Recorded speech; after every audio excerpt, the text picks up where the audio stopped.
What's up, guys? Welcome back. In today's video, I'm back working on the Auto Union 1000 SP. Most of you guys know this 1960 1000 SP is going over this 1959 Beetle pan. For those of you who are new to the channel or new to this project, I currently have two 1960s Auto Union 1000 SPs. Yes, they're pretty rare. Yes, I'm heavily modifying this one, but at the end of the day, it's so I can drive it every day. This is going down on a Volkswagen Beetle chassis simply so I can buy parts for this thing wherever I may be with that car. But I also really want to airbag and body drop this car.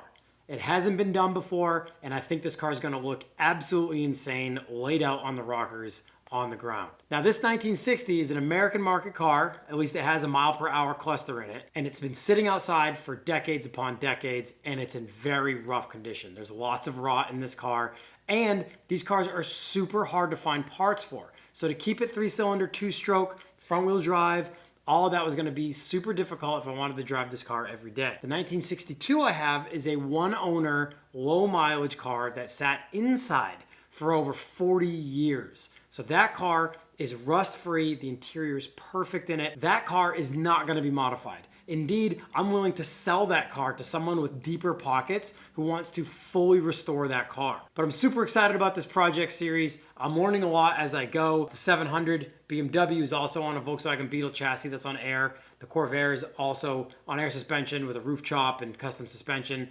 It's stuff that I really enjoy doing, and I cannot wait to add this car to the stable, but also sell the 62 on to hopefully be a concourse car one day. Thank you guys so much for all the support. Let's get on with the episode.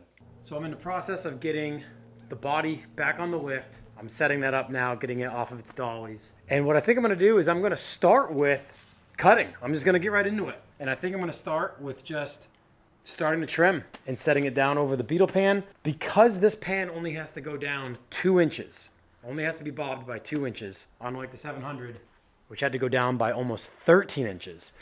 We took it all out of right here. I'm new to this whole Beetle shortening thing. I haven't done any dune buggies or any kit car Volkswagens. That BMW 700 is the only air-cooled Volkswagen anything that I've worked on when that body went down over that pan. So what I never realized was right here, aside from your angles with the tin work, this right here is flat, and that's about 4 inches. So I've got about 2 inches I can work with. And the main thing about shortening it there is I won't have to mess with any of my shift linkage, like my shift bar, throttle cable, clutch cable, e-brake cables. None of that will have to get shortened, because if I cut it here and shortened it by 2 inches here, all of that has to get shortened. But if I do it here, from here back stays the same. The only thing that's going to be tight is brake master cylinder to where the pan head starts to like fold out. But under preliminary measurements, I should have enough room. The only thing I'm unsure of, and this kind of brings me back to why I'm putting the Auto Union on the lift now and starting to cut now, is I'm not sure where my pedal cluster will be in relation to the dashboard on the body when this wheelbase comes back and this doesn't move. Normally, if this moved here, that all comes back together. But if this is staying stationary and this is coming back, I want to make sure I'm not stuck underneath the dashboard too far. So I'm going to get this up, and I'm going to pull some measurements to see if I can have a seat mounted and still be able to sit somewhat comfortably with a steering wheel in close to stock position and have my feet in a relaxed driver position as well. So that's what's up in the air.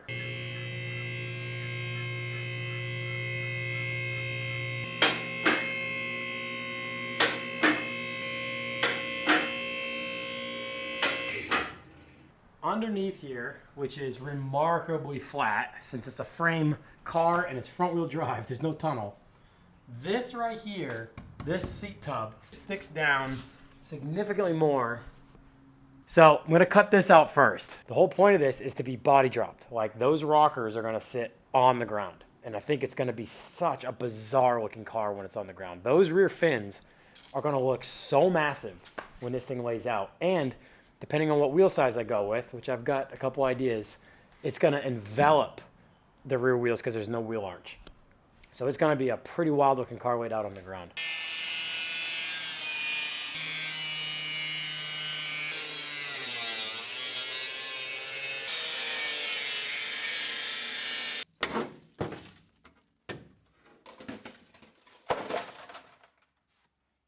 I think my next move is going to be trimming the rear out. The bell housing is the closest to the floor, and then the next bit is the starter, and then the clutch lever. I think what I'm going to do next is trim the trunk tub out, and to be honest, all this has to go. So I'll probably end up just squaring this off and taking all that out. And as you can see, years of sitting outside is going to help me with that because there's a lot of air in there as well.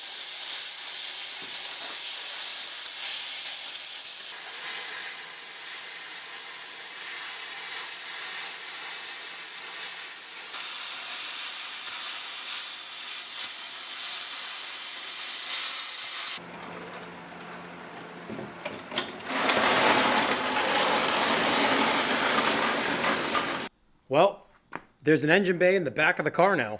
I think I'm going to have to trim a lot of this cross member in the back here, simply because the floor in there, the actual floorboards, is going to be mated to the floorboards of the Beetle pan. So that's going to be pretty in the way. It looks a lot different now. It's easy to see a Beetle motor in here now, that's for sure.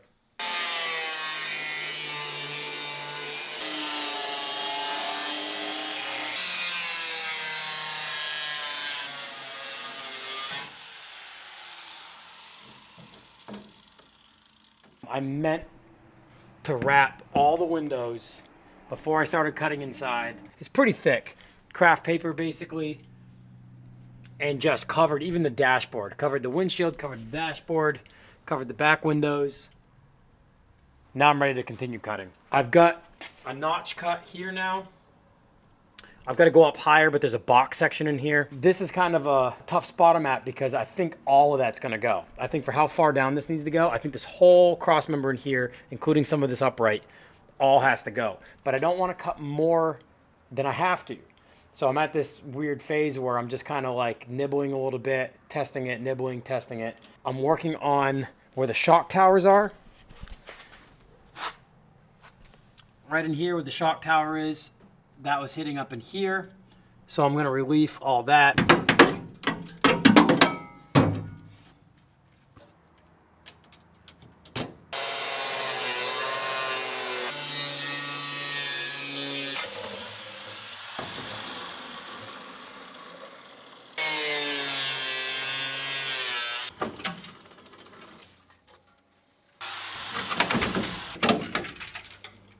All right, next day.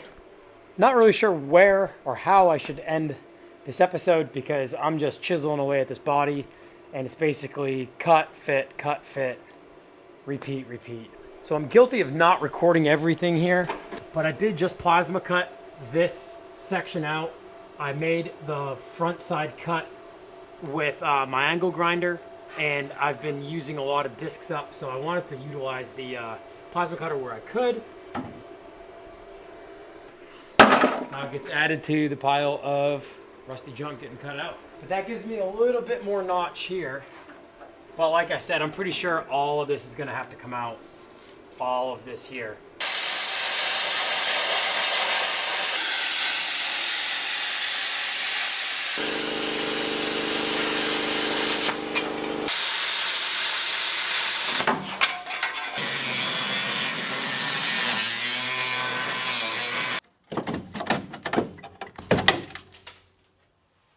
All right, so at another point where I'm scribing more to cut even more, and I've got the rear down quite a bit. I've bumped it up a little bit off of what it's sitting on now. I'm about to take more above the shock mounts. I'm about to take down in here to relieve for the torsion bar cap. I'm gonna have to cut all that away.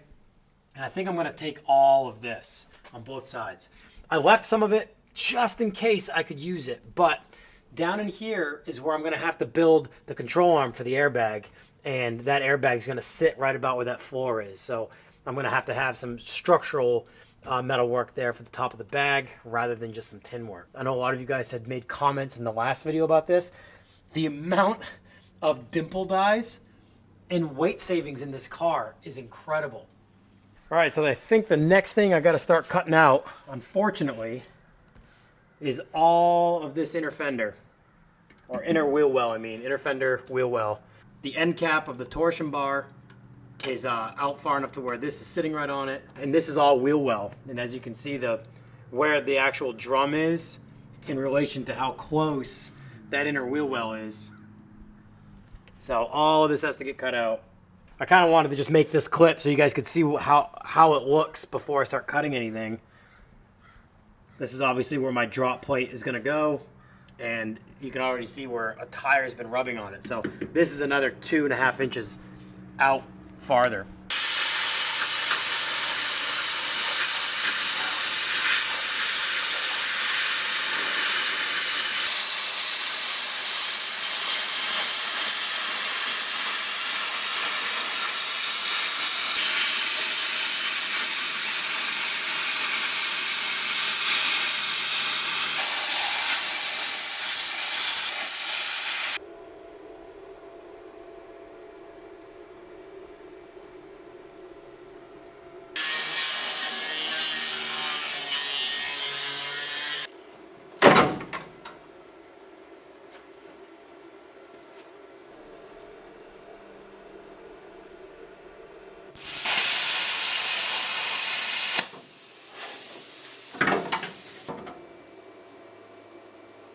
All right, guys, I've got it set down. Now that the inner wheel wells are cut out, I've wanted to leave this for right now because I think if I start cutting this out, I'm going to have to brace the car. This side of the inner wheel well is going to have to go next. That inner wheel well is almost touching where that drum is, and that drum is at full positive camber, at full lift. So as this comes up, as the car even just sits at normal height, let alone aired out, that's going to continue to camber in real hard since it's a swing arm rear end, and they crank in real hard. So all that's going to have to get cut out. This here's going to have to get cut out as well, since I'll have a tire and a wide wheel, and I don't know what kind of offsets I'm going to be running. I want to run something wide in the back. And the braces that come off the wheel tubs, I'm going to want to redo those before I cut all that out, just to keep the back half of the car somewhat intact structurally. The last thing I think I'll do in this episode, these little strips of floor here and here are actually touching on these body mounts, the back part of the pan. Since the Beetle pans come out to about here, I probably will end up cutting the whole floor from here in. So I'm gonna have to make, from this point back, my own firewall setup to this parcel shelf, which I will end up keeping. So I think I'm going to cut these floor sections out. We're about 5 or 6 inches away.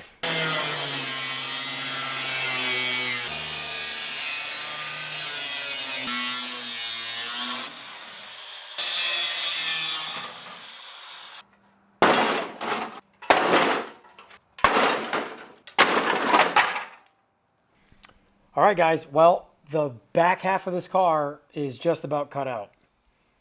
All right, guys, I'm going to end the episode there.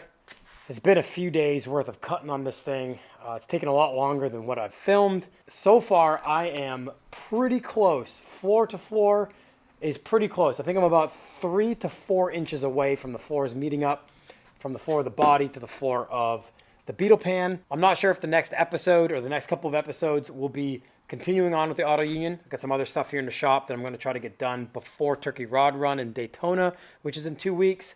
But stay tuned for more episodes on the 1000 SP as I continue to cut and finesse this a little bit more, and I'll get closer to the actual building aspect of how I'm going to build body mounts, get the Beetle pan shortened down, and we're that much closer to seeing this thing body dropped on the ground. Thank you guys so much for watching and for all of the support. I'll see you in the next episode.